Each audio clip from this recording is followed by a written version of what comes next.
sidang jamaah solat Aidul Adha yang dimuliakan oleh Allah Subhanahu wa taala. Alhamdulillah atas nikmat iman dan nikmat Islam daripada Allah Subhanahu wa taala, sehingga kita dikumpulkan oleh Allah Subhanahu wa taala di sebaik-baik tempat di muka bumi ini. Ini dijelaskan oleh baginda Nabi Muhammad SAW dalam mahfum hadisnya, khairul biqa'i masajiduha, sebaik-baik tempat di muka bumi ini adalah masjid-masjidnya Allah Subhanahu wa taala, rumah-rumahnya Allah Subhanahu wa taala, tempat kita sujud kepada Allah Subhanahu wa taala. Maka bersyukur kepada Allah, kita dapat berkumpul di pagi yang mulia ini untuk melaksanakan satu amalan yang sangat agung, amalan yang sangat mulia di hari nahar ini, di 10 Zulhijjah. Tidak ada amalan lebih utama daripada melaksanakan solat sunnah Aidul Adha. Karena kata para ulama, satu-satunya solat sunnah Aid yang Allah perintahkan langsung di dalam Al-Quran hanyalah solat Aidul Adha. Kalau solat Aidul Fitri Allah perintahkan melalui sabda baginda agung Nabi besar Muhammad sallallahu alaihi wasallam. Tapi Aidul Adha Allah berfirman dalam Al-Quran, Inna a'tainakal kautsar, sesungguhnya kami telah memberikan nikmat yang begitu banyak kepada kalian, kepada kita semua. Allah Ta'ala telah berikan nikmat iman, nikmat Islam, nikmat dijadikan sebagai umatnya baginda agung Nabi besar Muhammad sallallahu alaihi wasallam, yang Allah Ta'ala jelaskan dalam ayat yang lain, kuntum khaira ummah ukhrijat linnas, kalian adalah sebaik-baik umat yang Allah ciptakan, yang Allah lahirkan di tengah manusia. Tidak ada umat yang lebih baik daripada umatnya Nabi Muhammad sallallahu alaihi wasallam. Atas nikmat yang banyak ini apa perintah Allah? Fasholli li rabbika wanhar, maka dirikanlah solat oleh kalian untuk mengingat daripada Tuhan kalian, Rabb yang menciptakan kalian, yang memelihara kalian, yang memberikan rezeki kepada kalian, yaitu Allah Subhanahu wa taala. Itulah solat Aidul Adha yang baru saja kita laksanakan. Kemudian setelah melaksanakan solat Aidul Adha, apa perintah Allah di hari yang mulia ini, di hari yang sangat agung ini? Wanhar, kemudian berkorbanlah. Berkorbanlah. Ini amalan yang paling utama bagi kita yang belum dipanggil oleh Allah untuk melaksanakan haji. Amalan yang paling utama di hari ini adalah berkurban. Ini merupakan sunnah Nabi Muhammad sallallahu alaihi wasallam, yang mana sunnah berkurban ini terjadi daripada peristiwa kakek beliau Sayyidina Ibrahim alaihissalam, yang merupakan Khalilullah, kekasihnya Allah Subhanahu wa taala. Seorang manusia, seorang hamba Allah yang begitu kuat imannya kepada Allah, yang begitu kuat ta'alluqnya kepada Allah, yang begitu kuat harapannya kepada Allah. Di hatinya dipenuhi dengan kehebatan Allah, keagungan Allah, kebesaran Allah, keesaan Allah Subhanahu wa taala. Yang di hati Nabi Ibrahim alaihissalam tidak ada satupun makhluk, hatta istrinya, hatta anaknya sekalipun tak ada dalam hatinya. Yang ada dalam hatinya hanyalah Allah Subhanahu wa taala. Allahu akbar, walillahil hamd. Ketika Nabiullah Ibrahim alaihissalam masih muda, Nabi Ibrahim alaihissalam melihat suatu pemandangan yang tidak mengindahkan hatinya, mengindahkan matanya yang terjadi di Ka'bah. Begitu banyak patung berhala yang terdapat di Ka'bah. Pada saat itu pemerintahan dipimpin oleh raja yang zalim yang bernama Namrud laknatullah alaih. Pada saat itu Nabiullah Ibrahim alaihissalam pun datang ke Ka'bah. Beliau tidak ingin melihat kemusyrikan itu di depan matanya. Kemudian Nabiullah Ibrahim alaihissalam menghancurkan seluruh patung berhala yang ada di Ka'bah tersebut dan meninggalkan patung yang sangat besar. Kemudian menggantungkan daripada kapak yang digunakan untuk menghancurkan patung itu di leher patung yang sangat besar tadi. Kemudian Nabi Ibrahim alaihissalam pun pulang. Datanglah Namrud laknatullah alaih dan para pengikutnya ingin beribadah di Ka'bah, menyembah berhala mereka. Ketika sampai ke Ka'bah, apa yang terjadi jemaah yang dimuliakan oleh Allah Ta'ala? Namrud laknatullah alaih melihat patung berhalanya sudah dihancurkan. Tak ada satupun lagi Tuhan-Tuhan mereka kecuali Tuhan yang paling besar. Maka Namrud laknatullah alaih bertanya kepada bawahannya, siapa yang telah menghancurkan Tuhan-Tuhan kita ini? Maka semua rakyatnya, bawahannya, pejabatnya menjawab, tidak ada satupun manusia di Mekah ini yang tidak beriman kepada Tuhan kita kecuali Ibrahim alaihissalam. Maka dipanggil Nabiullah Ibrahim alaihissalam, panggil Ibrahim, sidang dia. Maka di sidang Nabiullah Ibrahim alaihissalam ditanya kepada Nabiullah Ibrahim alaihissalam, wahai Ibrahim, kenapa engkau hancurkan Tuhan-Tuhan kami? Apa dijawab oleh Nabiullah Ibrahim alaihissalam yang memiliki kecerdasan yang luar biasa diberikan oleh Allah Subhanahu wa taala? Nabiullah Ibrahim alaihissalam menjawab, apa buktinya aku yang menghancurkan Tuhan-Tuhan kalian? Apa buktinya? Di mana kalian lihat kapak yang digunakan untuk menghancurkan Tuhan kalian? Dijawab oleh Namrud laknatullah alaih, kapak itu berada pada Tuhan kami yang paling besar atau patung kami yang paling besar. Lantas mengapa kalian mengatakan aku yang menghancurkan patung kalian, sedangkan kapak itu ada pada Tuhan kalian yang paling besar? Maka dijawab oleh Namrud laknatullah alaih, wahai Ibrahim, ini patung, dia tidak bisa bergerak, dia tidak bisa menghancurkan patung yang lain. Tidak mungkin dia menghancurkan patung yang lain. Ketika diakui oleh Namrud bahwa patung ini tidak bisa bergerak dan tidak bisa menghancurkan patung yang lain, pada saat itu juga Nabiullah Ibrahim mengalahkan argumen orang-orang musyrikin, orang-orang kafir pada saat itu.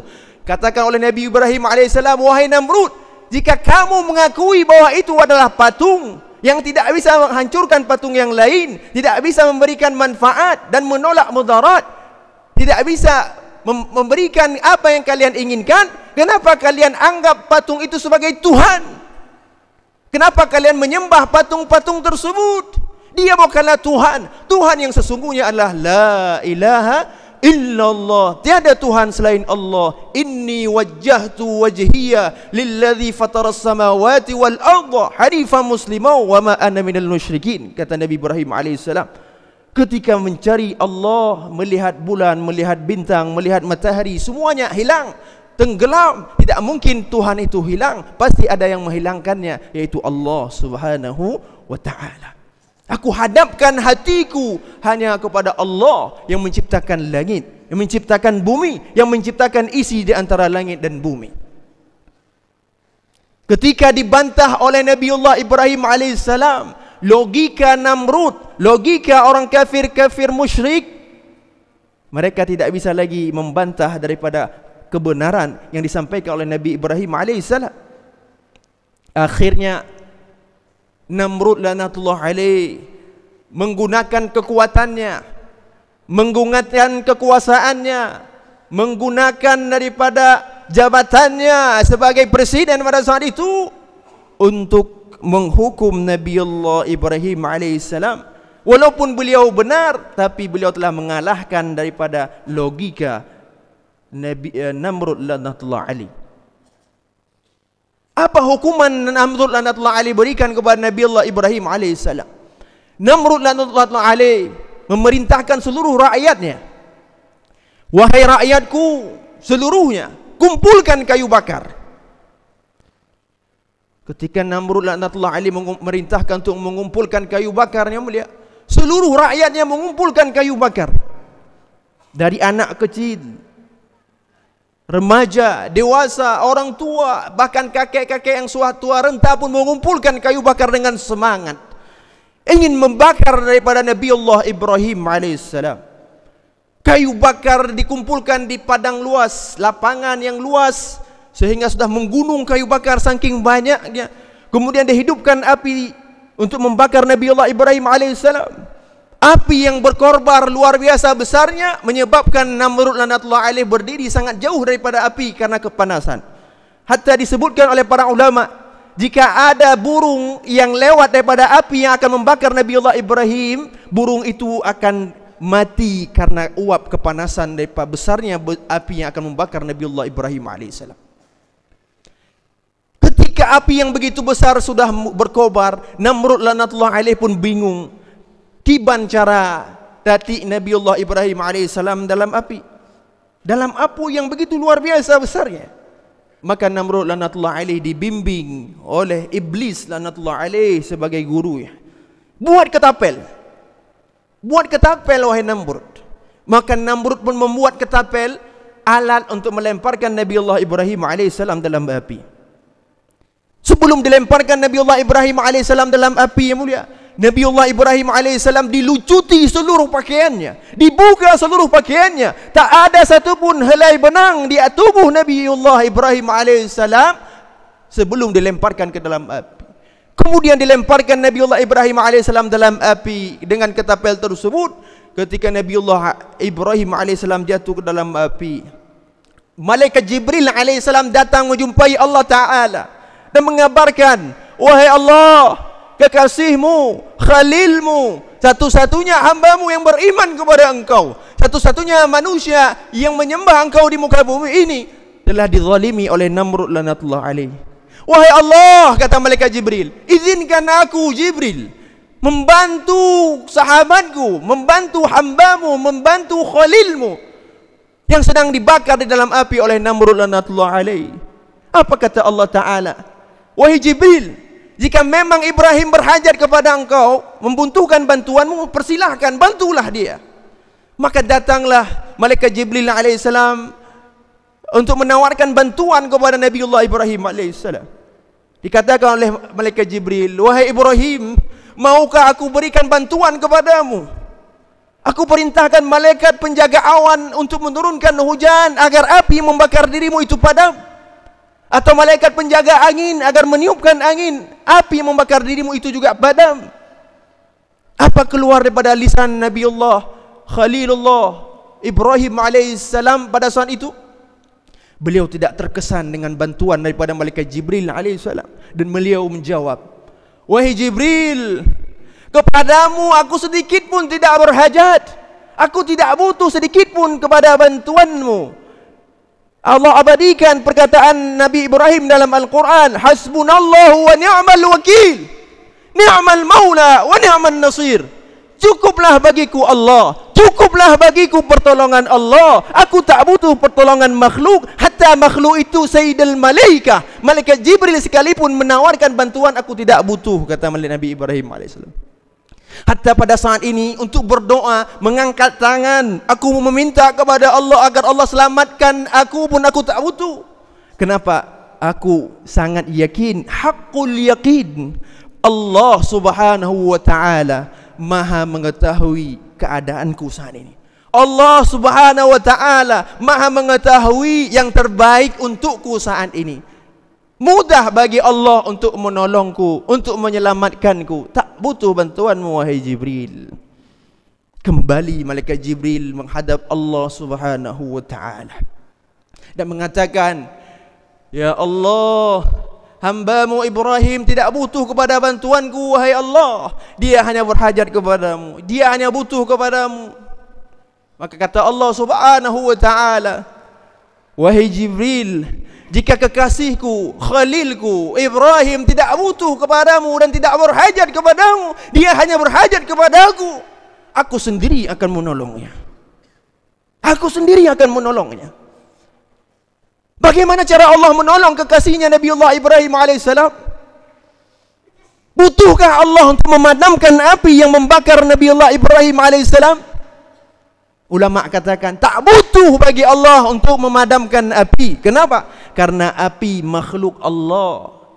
Api dapat membakar, berhajat kepada Allah. Jika Allah izinkan, dengan api dapat membakar. Kalau Allah tidak izinkan, walaupun dalam api tidak dapat terbakar. Inilah makna hakikat kalimah la ilaha illallah, la haula wala quwwata illa billahil aliyil azim. Allahu akbar walillahil hamd. Sidang jamaah salat Idul Adha yang dimuliakan oleh Allah, ketika Allah Ta'ala ingin menolong Nabi Allah Ibrahim AS, Allah tak butuh memadamkan api.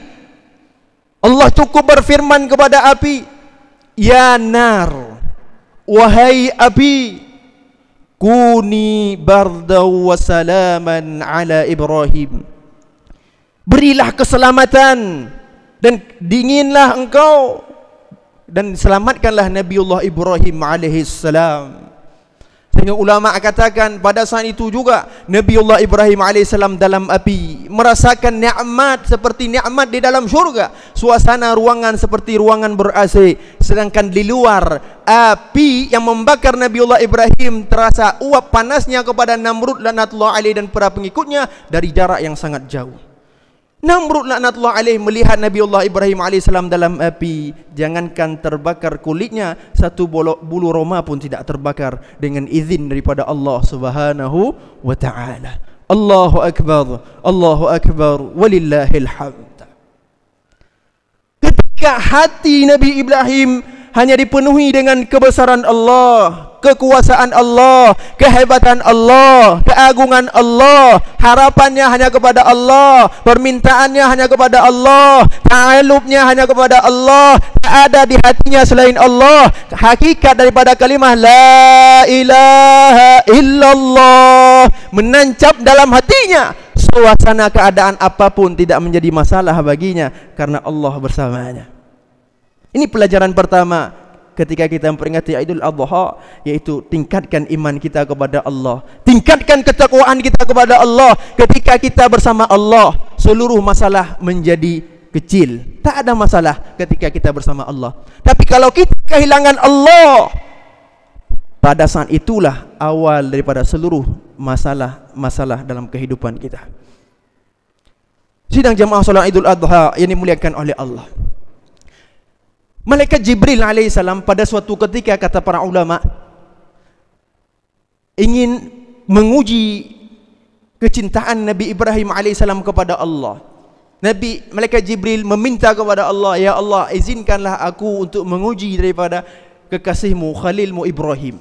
Nabiullah Ibrahim alaihissalam diberikan nikmat oleh Allah Ta'ala, memiliki kambing yang begitu banyak, domba yang begitu banyak. Di lembah Mekah tersebut seluruhnya isi daripada domba Nabi Ibrahim alaihissalam. Ketika Malaikat Jibril alaihissalam meminta izin kepada Allah, ya Allah, izinkan aku untuk menguji daripada kecintaan kekasihmu Ibrahim alaihissalam. Silahkan.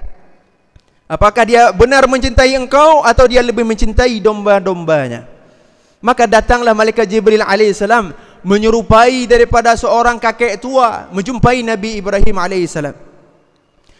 Ketika berjalan menjumpai Nabi Ibrahim, beliau datang dengan berzikir, bertasbih, subhanallah walhamdulillah wala ilaha illallah wallahu akbar wala haula wala quwwata illa billahil aliyil azim.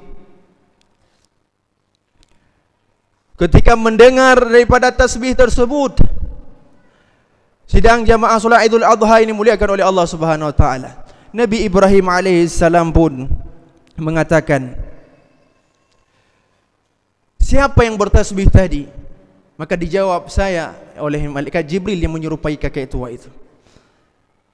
Ketika dijawab, ulangi lagi tasbih yang engkau baca itu. Maka diulangi lagi, subhanallah walhamdulillah wala ilaha illallah wallahu akbar. Maka diberikanlah oleh Nabi Ibrahim alaihissalam setengah daripada jumlah total domba yang dimiliki oleh Nabi Ibrahim untuk Malaikat Jibril yang menyerupai kakek tua. Ini setengah daripada domba saya ini untukmu. Apabila engkau mau bertasbih sekali lagi dengan tasbih yang sama, aku berikan seluruh dombaku untukmu. Maka malaikat Jibril mengulangi lagi tasbih tersebut, subhanallah walhamdulillah wala ilaha illallah wallahu akbar. Ada riwayat yang lain kata ulama, tasbihnya subuhun quddus rabbuna wa rabbul malaikati war ruh.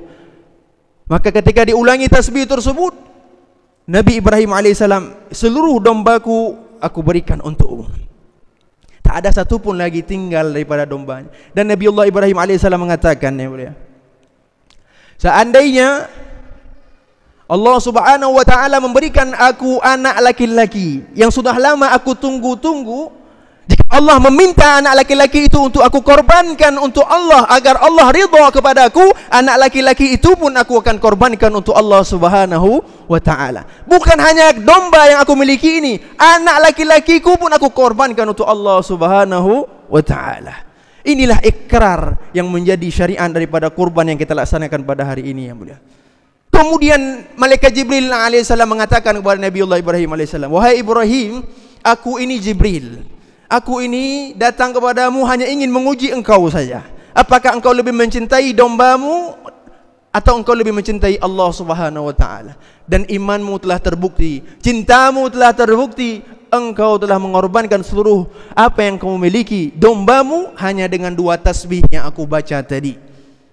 Bahkan kau berikrar lagi, jika Allah berikan anak laki-laki, engkau pun akan mengorbankan untuk Allah subhanahu wa ta'ala.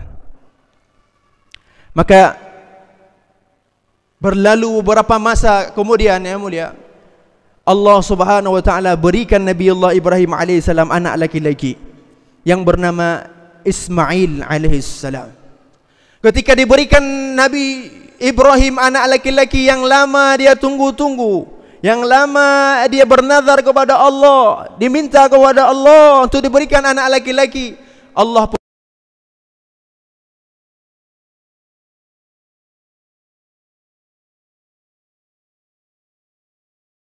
alaihissalam dengan ikrar yang pernah diucapkan dahulu. Wahai Ibrahim, engkau pernah berikrar, jika aku memberikan engkau anak laki-laki, engkau akan mengorbankan untukku. Pada malam tarwiyah, baginya Nabi Ibrahim masih ragu, yang mulia. Beliau merenung tentang mimpi tersebut. Mimpi bagi seorang rasul, mimpi bagi seorang nabi bermakna wahyu daripada Allah subhanahu wa ta'ala. Kemudian di malam Arafah Allah mimpikan lagi dengan mimpi yang sama. Maka Nabiullah Ibrahim pun yakin bahawa ini adalah wahyu daripada Allah subhanahu wa ta'ala. Paginya Nabiullah Ibrahim alaihissalam pun memanggil anaknya yang bernama Ismail. Ya bunayya, wahai anakku, inni ara fil manami azbahuk fanzur madza tara. Aku melihat dalam mimpiku semalam Allah Ta'ala memerintahkan aku untuk menyembelih engkau. Fanzur madza tara. Apa pendapatmu wahai anakku metuah, wahai anak buah hati lon, apa pendapat dron? Allah perintahkan aku menyembelih engkau. Apa jawaban daripada anak dari seorang rasul dan seorang ibu yang solehah, Ibunda Siti Hajar yang begitu solehah, memiliki anak seorang Nabiullah Ismail. Ayahnya seorang rasul, mengajak kepada kematian, bukan mengajak kepada keselamatan. Lama Nabiullah Ibrahim telah merantau berdakwah fi sabilillah. Ketika pulang bukan membawa oleh-oleh, tapi ketika pulang membawa perintah Allah yang baru, yaitu ingin menyembelih daripada Nabiullah Ismail alaihissalam. Tapi apa jawaban Nabiullah Ismail yang dididik langsung oleh pendidikan Nabawi? Beliau menjawab, qala ya abati fa'mal ma tu'mar satajiduni insyaallah minas sabirin. Wahai ayahku yang metua, wahai ayah lon yang metua, laksanakanlah perintah Allah tersebut. InsyaAllah engkau mendapati aku seorang anak yang sabar, seorang hamba yang sabar. Apabila ini merupakan perintah Allah, laksanakan. Aku sabar wahai ayahku. Ini jawaban anak yang dididik langsung dengan pendidikan ilahi Rabbani, sehingga melahirkan anak yang soleh. Ketika mendengar jawaban tersebut, iblis laknatullah alaih dan para pengikutnya tidak senang dengan keluarga yang solehah ini, yang soleh-solehah ini.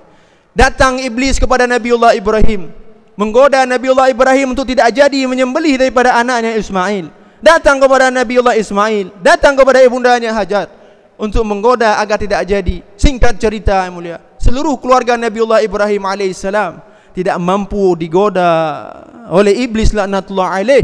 Kemudian dilemparkanlah iblis itu dengan batu, sehingga jadilah syariat kita lempar jumrah ketika saudara kita sedang melaksanakan haji.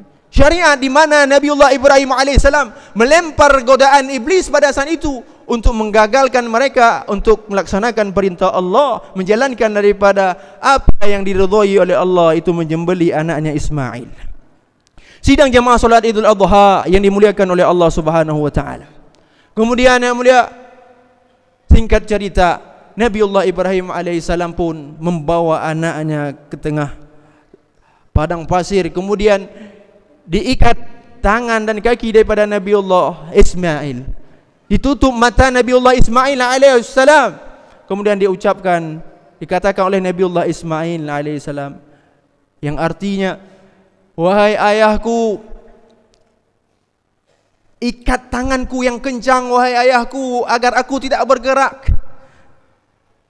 Asah pisaunya yang tajam wahai ayahku agar mudah leherku itu putus karena maut itu begitu dahsyat.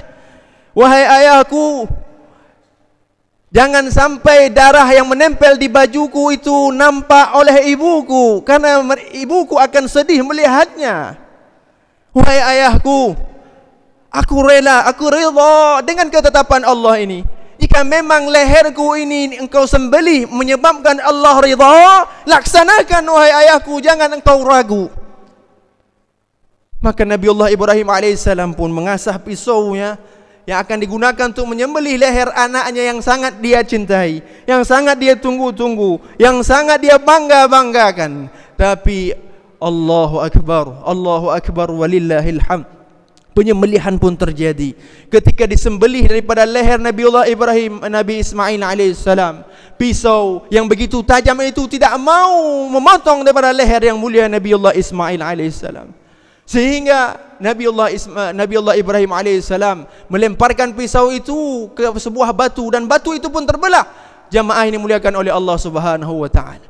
Pisau itu kembali digunakan untuk menyembelih daripada leher Nabiullah Ismail, tapi tidak juga tersembelih daripada leher Nabi Ismail alaihissalam. Dan Allah Subhanahu wa taala berfirman, wahai Ibrahim, aku telah menerima pengorbananmu, aku telah menyaksikan bagaimana kecintaanmu kepadaku, engkau melaksanakan apapun yang aku perintahkan, hatta anakmu sembelih pun engkau laksanakan. Sekarang sudah sampai pengorbananmu kepadaku, kata Allah. Karena yang sampai kepada Allah itu bukanlah darah yang kita sembelih pada hari ini, bukanlah darah daripada kambing, bukanlah darah daripada sapi, bukanlah darah daripada kerbau yang kita sembelih pagi ini yang sampai kepada Allah. Tapi yang sampai kepada Allah lah ketakwaan yang ada di hati kita ketika kita menyembelih daripada hewan kurban pada hari ini. Dan ketakwaan itu, ketakwaan Nabiullah Ibrahim telah sampai kepada Allah, dan Allah telah mengganti daripada Nabiullah Ismail alaihissalam dengan kibas, dengan domba yang Allah datangkan daripada surga yang dibawa oleh malaikat Jibril alaihissalam. Kemudian yang disembelih oleh Nabi Ibrahim alaihissalam adalah kibas tersebut. Ketika pada malaikat Jibril alaihissalam membawa kibas itu, malaikat Jibril mengatakan, Allahu Akbar, dijawab oleh Nabi Ibrahim, walillahil hamd. Maka penyembelihan itu pun terjadi yang mulia, dan syariat penyembelihan itulah yang menjadi sunnah daripada kita semua yang dicontohkan oleh Nabi Muhammad sallallahu alaihi wasallam. Beliau setiap tahunnya selalu berkorban. Bahkan ketika hendak wafat beliau tidak kurang daripada 100 unta yang beliau potong sendiri dengan tangannya. 60 unta beliau potong sendiri di hari Idul Adha ini. Sehingga Nabi SAW pernah bersabda, bagi mereka, bagi umatku, bagi kita yang memiliki kemudahan rezeki yang diberikan oleh Allah tapi tidak berkurban pada hari ini, maka kata Nabi, jangan dekati mushola kami, jangan dekati musolaku, kata Nabi Muhammad, jangan dekati daripada masjidku, kata Nabi Muhammad sallallahu alaihi wasallam. Maka sidang jamaah salat Idul Adha yang dimuliakan oleh Allah Subhanahu wa taala, bagi kita yang masih diberikan nikmat hidup oleh Allah, nikmat umur oleh Allah, nikmat segala-galanya, Bukan kita diminta untuk mengorbankan anak-anak kita yang kita cintai sebagaimana Nabi Ibrahim. Kita hanya diminta berkorban daripada harta kita sedikit daripada hari raya ini untuk berkorban mencari ridha Allah, mencari kecintaan Allah Subhanahu wa taala. Kalau sedikit itu pun kita tak mau berkorban untuk Allah Subhanahu wa taala, apa yang akan kita persembahkan untuk Allah sebagai bukti cinta kita kepada Allah Subhanahu wa taala? Padahal Idul Adha ini adalah disunnahkan untuk berkorban setiap tahunnya. Bukan sekali seumur hidup, tapi setiap tahunnya. Hatta disebutkan hari ini disunnahkan berkorban dan tambah 3 hari tasyrik lagi untuk kita berkorban. Kalau belum hari ini kita berkorban, ada kesempatan lagi di hari-hari berikutnya. Dan di hari-hari ini juga disunnahkan kita untuk memperbanyak takbir, yaitu takbir muqayyad, takbir yang dikaitkan dengan solat fardu 5 waktu. Setiap salat fardu 5 waktu kita disunnahkan untuk bertakbir dan tambah 3 hari ke depan yang mulia. Semoga Allah Subhanahu wa taala di hari raya Idul Adha ini benar-benar menjadikan kita sebagai hamba Allah yang bertakwa kepada Allah, yang mau mengorbankan segala yang kita miliki hanya untuk mencari keridhaan Allah Subhanahu wa taala. Amin ya rabbal alamin.